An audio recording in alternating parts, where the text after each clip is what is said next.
years later, we married and left Japan for the United States.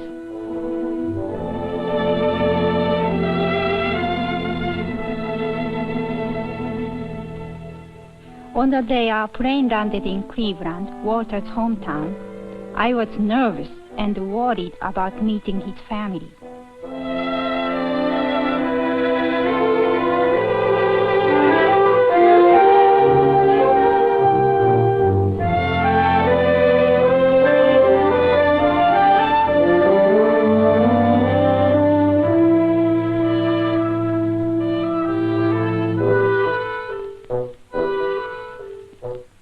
Walter's mother was friendly, but I wondered if she was wishing that Walter had married an American girl. The others were nice to me too.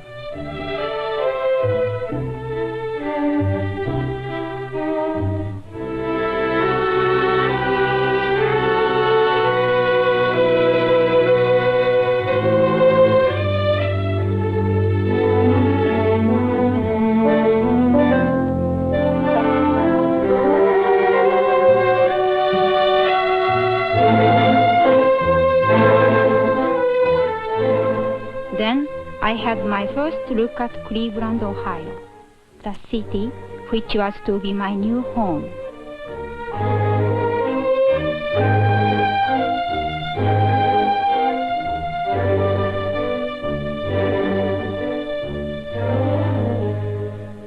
Mrs. Lutz had been living alone since Walter's father died, and we were going to stay with her until we could get a home of our own.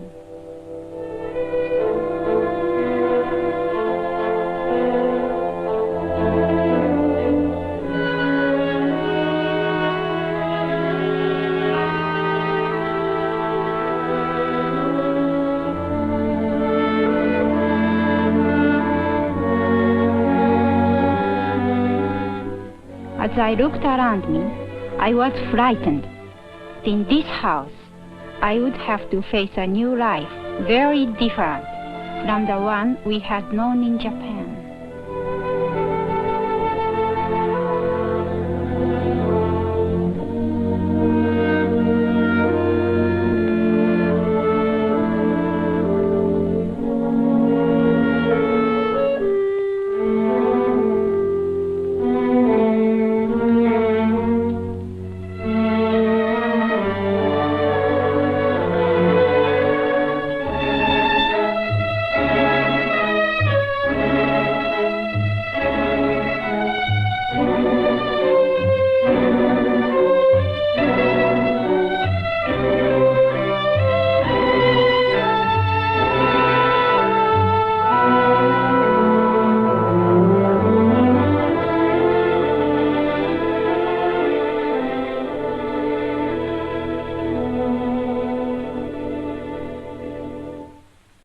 The next evening, Walter invited his family to come to the house and see the pictures he had taken in Japan. I was still uneasy because I wasn't sure these people liked me.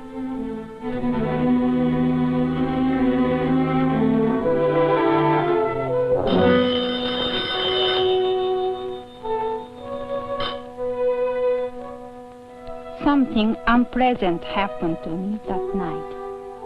Walter's cousin telephoned, and Mrs. Lutz wanted me to introduce myself.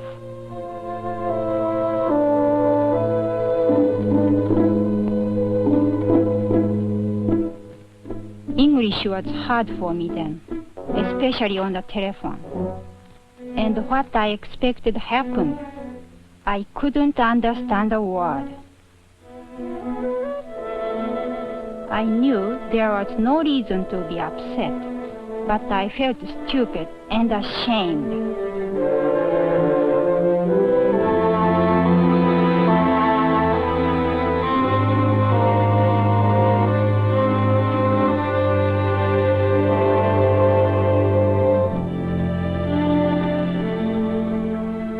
I took this picture of Miwako on our wedding day.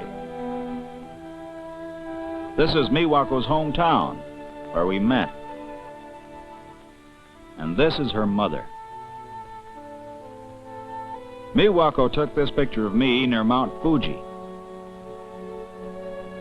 One thing that especially intrigued me was bamboo. This is Miwako and I just after we became engaged. And this is a picture of Miwako's family, taken the day we were married.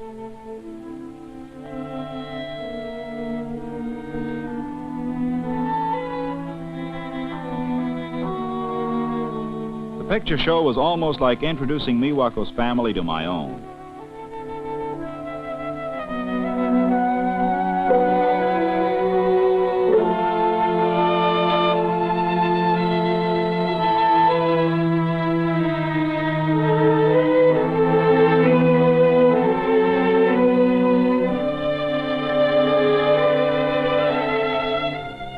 More than anything else, I wanted my mother to accept Miwako and to like her, especially because the two would often be alone together while I was away on business. One thing was sure, the children liked her.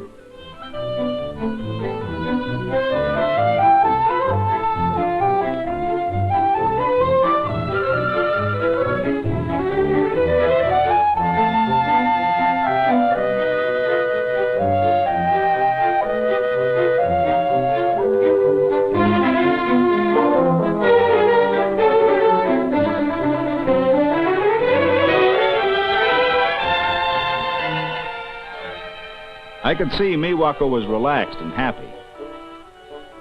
Now she was teaching the kids a Japanese game.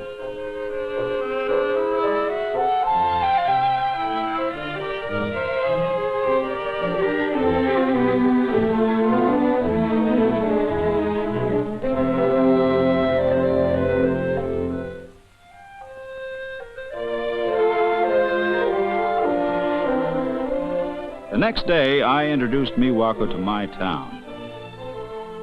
I was a little nervous for her sake because I knew that an American with a Japanese wife would attract attention on the street.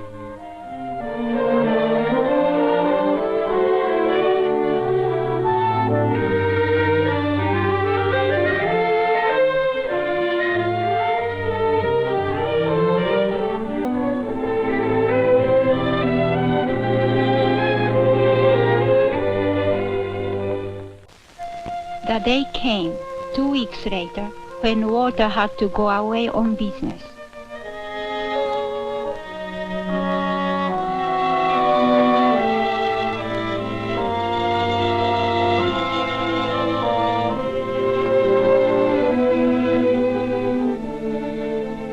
As his suitcase snapped shut, I felt already the loneliness of being without him. Walter's mother would be with me, but my poor English made it hard for us to talk. And we did not know each other yet.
I became homesick for Japan and my own mother. I remembered our house, the voices of my brothers and sisters. I remembered home.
I wondered if Walter, 300 miles away in another city, was as lonely as I was.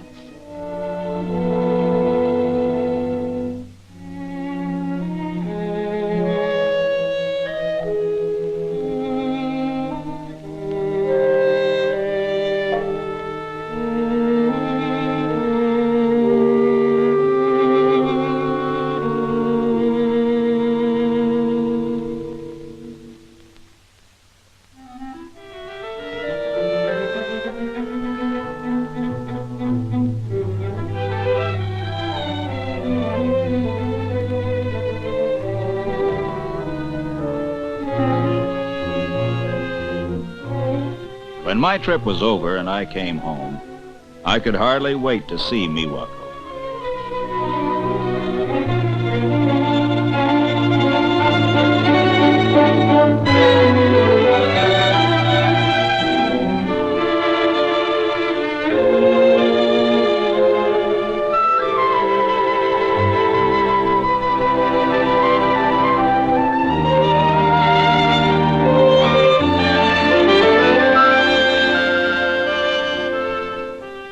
Although Miwako tried to conceal it, I could see that she'd been desperately lonely while I was away. More than anything else, I wanted her to be happy. One thing was clear. I would have to have a different job, one that would not take me away from Miwako. But what job?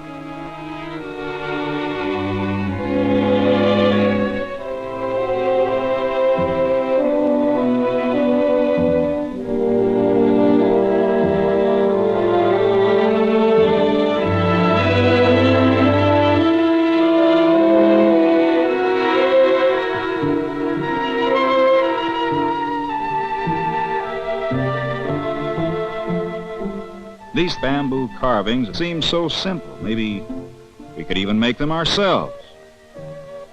Miwako thought it would be fun to try.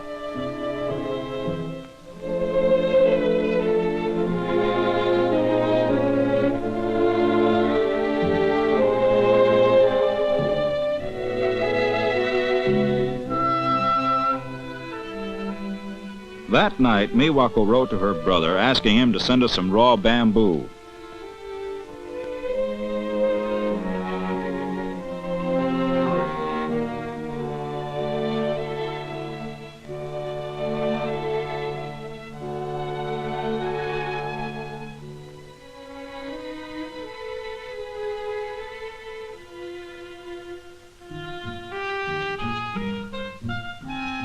Weekends and evenings, Miwako and I experimented.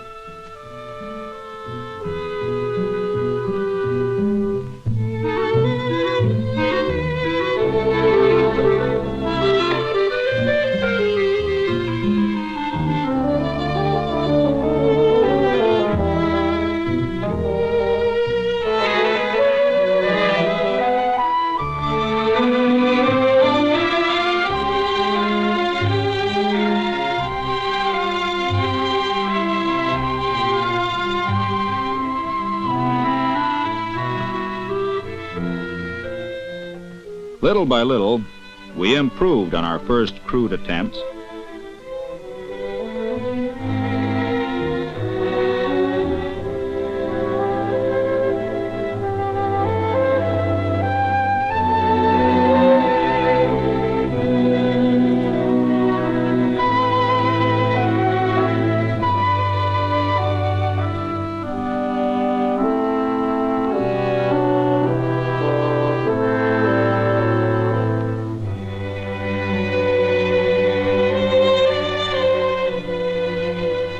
We both became so interested in what we were doing that we lost all track of time and often worked late into the night.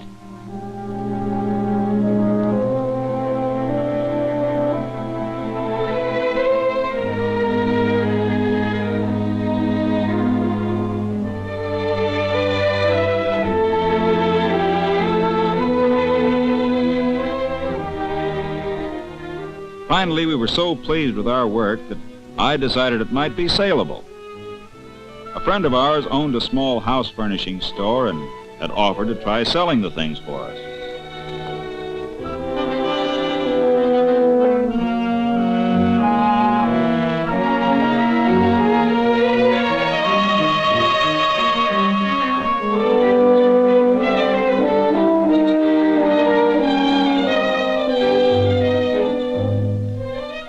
The objects sold so quickly that we could hardly make them fast enough.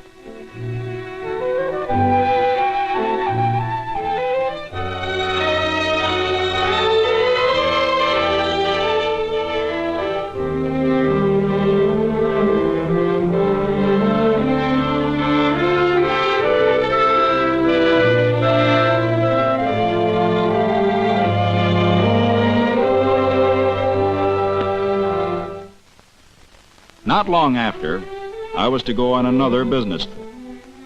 I always dreaded these separations as much as Miwako.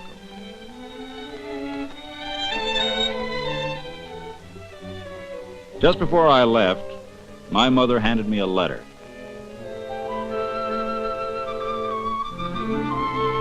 It was from my friend who owned the store. And inside was another check for a sizable amount and a request for many more orders. More than Miwako and I could fill, working only evenings and weekends.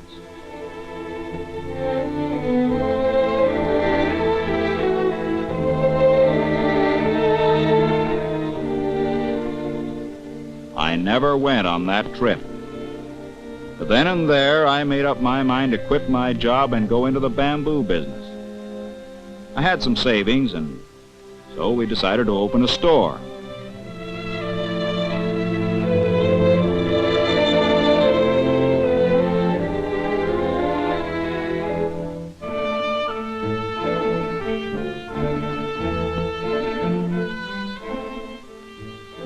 I was so happy about the store that little by little I was feeling less like a stranger in a foreign country and more at home.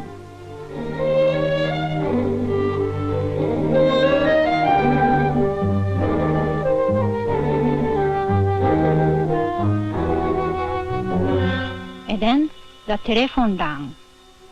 I knew the others were busy and I should have answered it myself. But I just couldn't.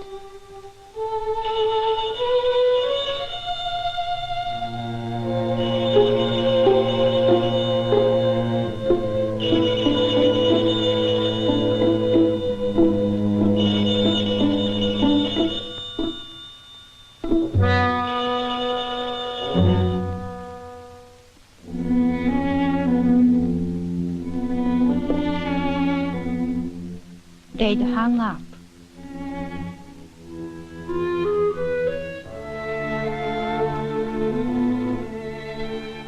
I couldn't blame Walter for being annoyed with me, and I was ashamed.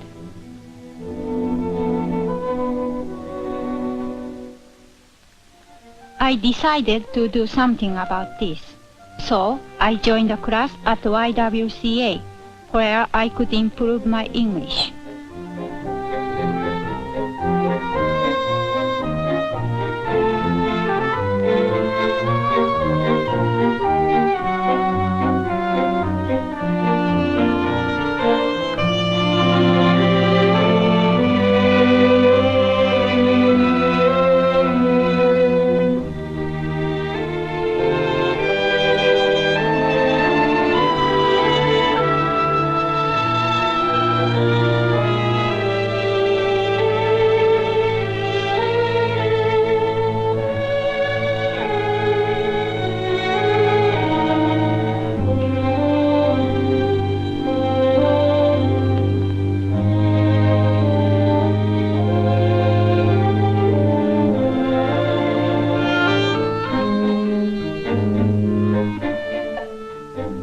As time went on, my English improved so much that I was able to wait on customers.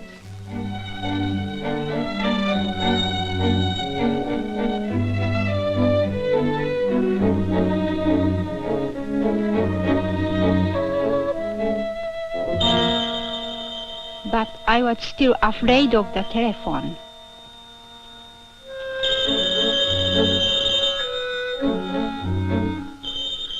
Walter understood and always answered for me. I was grateful, and yet each time the phone rang, I felt that I had failed him.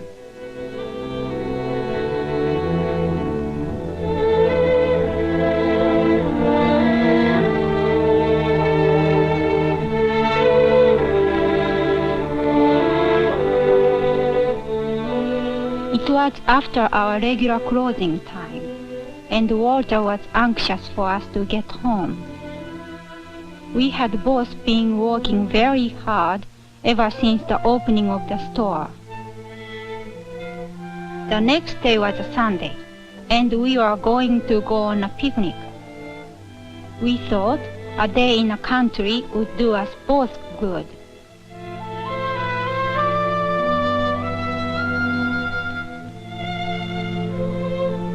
Business at the store had been slow at first, but now we could look around us with pride in what we had done.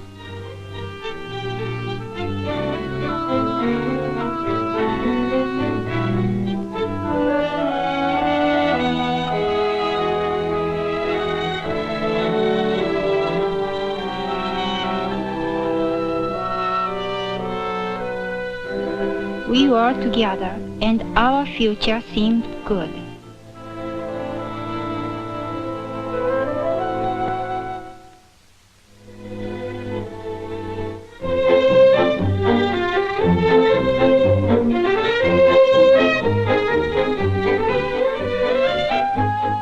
It was fun being along with Walter, just like our first days in Japan.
Walter needed a doctor, and somehow I had to get one.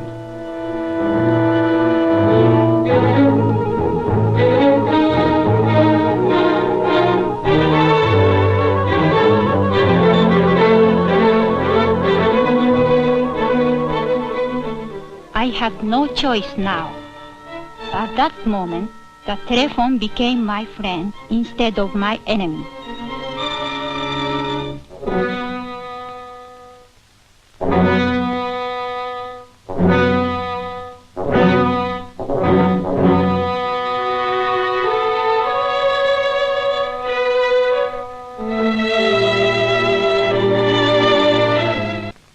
When Walter was better, we decided to give a sukiyaki party.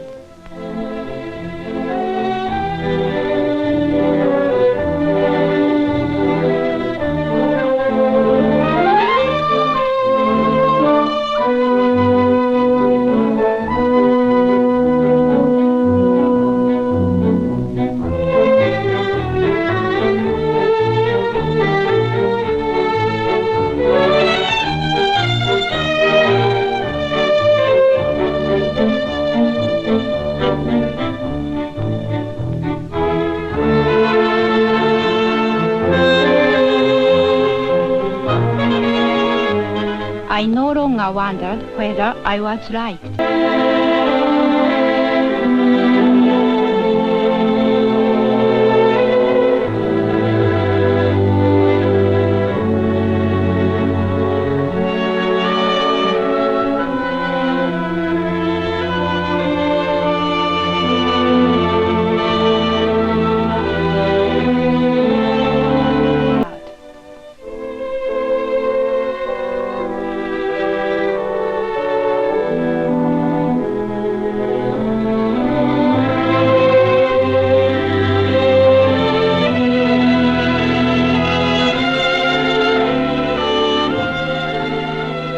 I told him I was going to have a baby.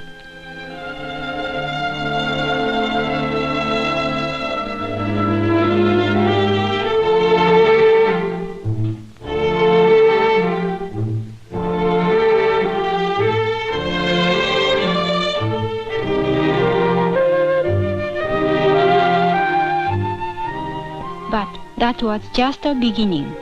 We have 2 of them now. 2 little girls. I wish my mother could see them. Meanwhile, here is a picture.